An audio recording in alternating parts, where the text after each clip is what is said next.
What's up, Evil Dead fans? It's such a good night. Gosh damn, I've had a good night.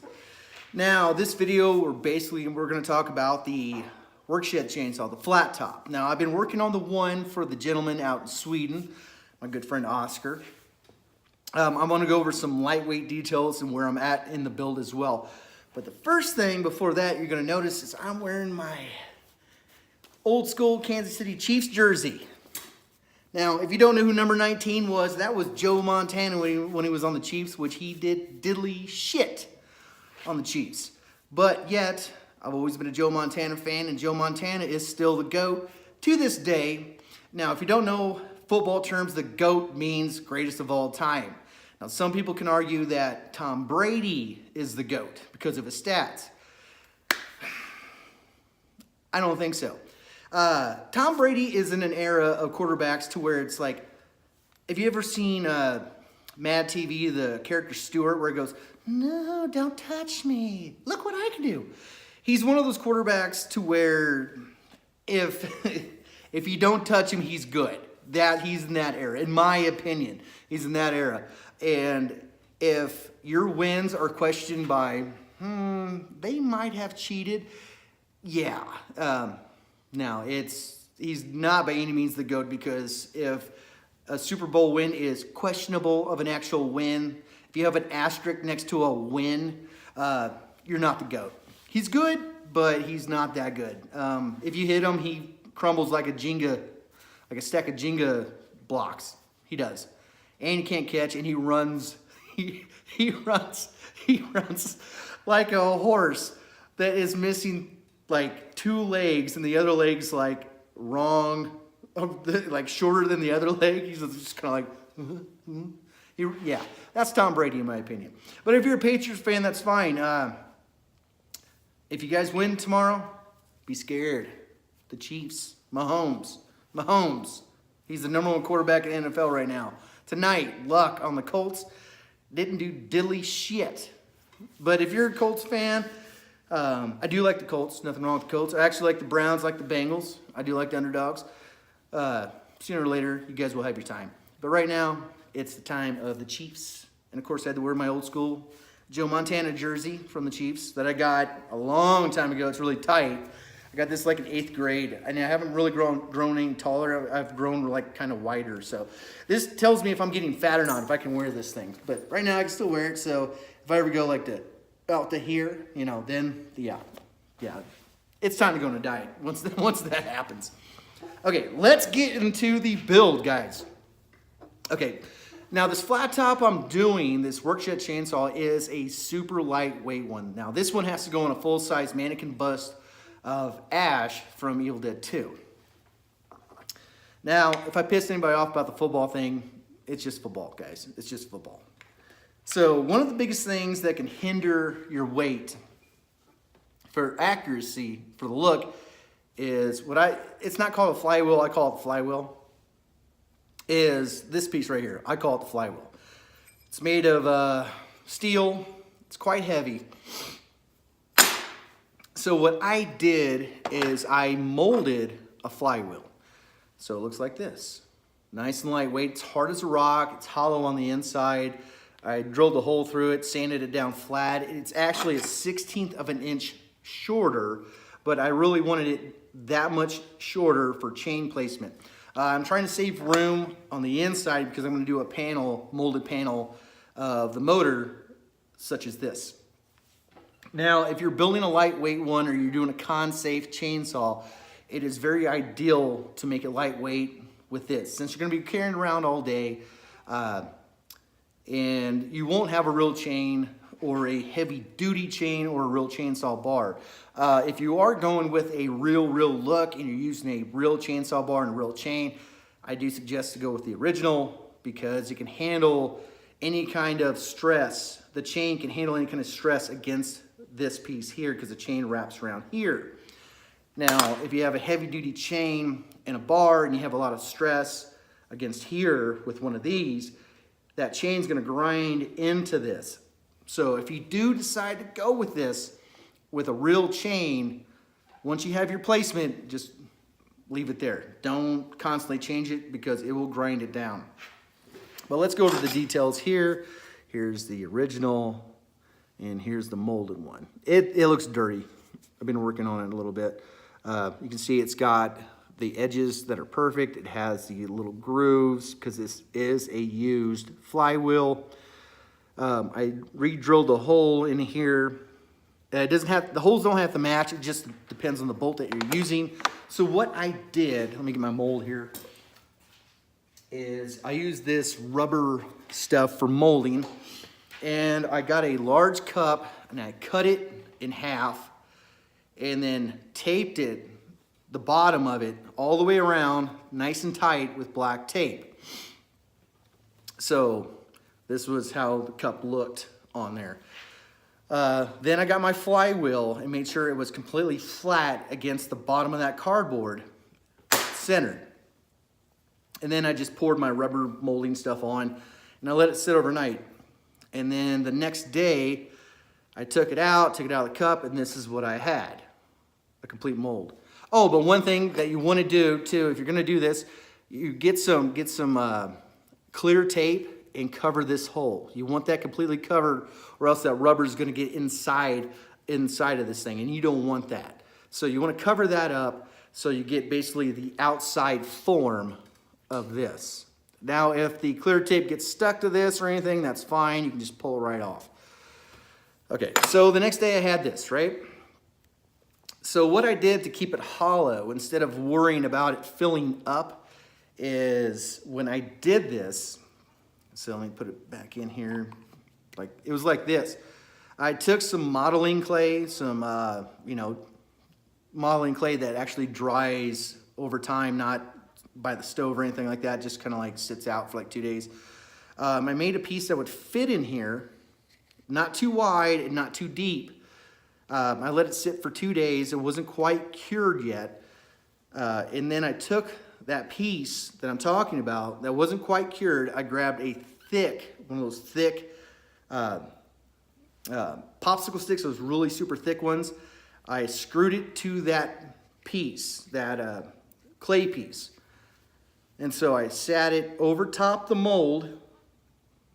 So where it wasn't too deep, it was just nice enough to keep it hollow. I poured in my resin around it. And when it was finally done, I pulled it out, and this was filled full of that clay. See, there's still some in there right now. And this is just simple Crayola clay. And the reason why I didn't want it to cure fully is when it was done, all I had to do was get a screwdriver and just break it out. It wasn't meant to be reused again. It was meant just to break it out to keep it kind of hollow. The weight difference is this thing is less than a quarter pound, or not quarter pound. It weighs less than a quarter of what this weighs. This one is quite heavy. This one is way lighter. It's nice and sturdy. It's not going to break. It's hard as a rock. Nice design. And then after I was done, all I had to do was just sand the back down and drill the hole the size I need. All it needs is some cleanup and some paint, and it's good to go. So, like I said, if you're going to do a con-safe chainsaw, or you're going to do a lightweight chainsaw, doing the flywheel like this, and you want to keep accuracy, doing the flywheel like this is a great option. You should definitely go with it. Because this does add a lot of extra weight. So let me show you guys the chainsaw and what I'm doing with it right now. All right, guys, so this is what I'm doing with it. I had to use aluminum for the flat part here because it needs to stay lightweight. I did not sink in. It looks a little wonky here. It's just not screwed down. It'll be flat. I did not sink this into the body, this top, just because I want to keep the length across the top from here to here level, all the way across. So I had to keep this on top to keep it level. I also got rid of the extra little bit of metal right here for hand room to put your hand in. It makes it a little bit easier. Remember, when you do this one, this does not come down to this line. There is a short little seam. You can quickly see a chainsaw in Evil Dead 2 to where this actually goes to this line. but this top is actually sunk way down into the body, about a good 1/4 inch. So that's one thing that I didn't do. Now this one isn't going to be as, I'd say, Chris Pollock accurate, because Chris Pollock is adding all the little holes, all the little bolts and nuts and screws everywhere that you see. This one's going to be more of what I consider the classic, what people remember. This is going to be based on Ash actually building the chainsaw hand. Now the customer didn't want the big, nasty looking fat grill, so I went with just a standard, little bit thicker, but looks really nice. I had to do a little bit of body work to it. The handle, I'm not a big uber fan of the handle because it's taller, but it's at the right height it needs to be. It just needs to be a little bit cocked up in the back, and even with the handle over here. With the pull string, it's got the little knobby right here. He wanted the pull string mechanism to work. It does add more weight to it on that side, and I explained that to him. It adds good like 1/2 pound to a pound more onto the weight, and he's like, doesn't matter to keep it on there. So this is just held on by tape, so let me see if I can pull this off without wrecking anything. This is super lightweight. This handle is aluminum. It did not crack on me, guys. One thing I did that you notice whenever it is sitting down, there's going to be a gap right here to keep it level. Now I just got a black piece of foam right here to blacken it in. I will grit it up so you won't even know that's there. You'll notice there is a cut up popsicle stick here, and the reason for that is for support. You see these little nubs right here on this plastic body? That popsicle stick sits right against it right here. So there's a little more stability. So it's basically going to be anchored on this edge here, this edge here. The handle, inside handle, will actually hook in from the bottom to the top right here, and then some support right here. I may do some lightweight bracketry across the front here just to give it a little more stability. But the heaviest thing that's going to be on this chainsaw is the pull string mechanism. Other than that, everything else will be lighter. This thing will be lighter than 3 pounds, but will have the strength of a regular chainsaw. So that's the goal. So he can wear it, he can put it on his full Ash bust, but it's looking good. I'm still not a fan of how high the handle is, but that's just where it has to be. I have all the stuff for this right here. Chris Pollock, who's doing that screen accurate one, like I said, there's a lot of extra holes, nuts and bolts and screws in it. He's doing the cuff right now. And whenever he has that really available, I will install it on here. But yeah, it's coming out good. And here, you can see right here, see how it's dark? But I can stick my hand in here. Can't see my hand because it's behind that foam. And if you look right here, just kind of where it's sitting, you can see the top is completely level. There's a little bit of a gap here. And if you do countersink your top down further into the body here, or just hack it off and have it sitting in the open gap, it will kind of be like that. Or this side will be farther down. I want to keep this line perfect. See how it's nice and tight right here? That's what I wanted to go with. I want to keep everything level, because if the top's not level, your handle's going to be cockeyed. There's a lot of things to this.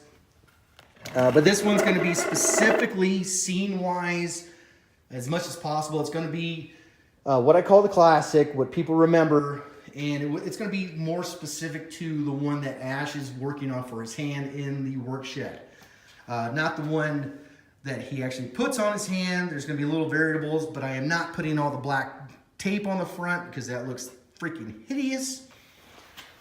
But I got a lot more options and a lot more different things I'm going to do to this. I will talk about in the future, but it's coming along quite nice, and it's going to be super lightweight. The fly will be inside. The motor piece will be a mold as well. The bar will be fiberglass. It will have a real chain. The real chain is a thinner gauge chain to keep it lightweight and not to have it grind into the flywheel so much. because he wants to keep it accurate, but at the same time, he wants to keep it lightweight, but he wanted to have a real looking chain. So with that being said, guys, you guys have a great day, and go Chiefs!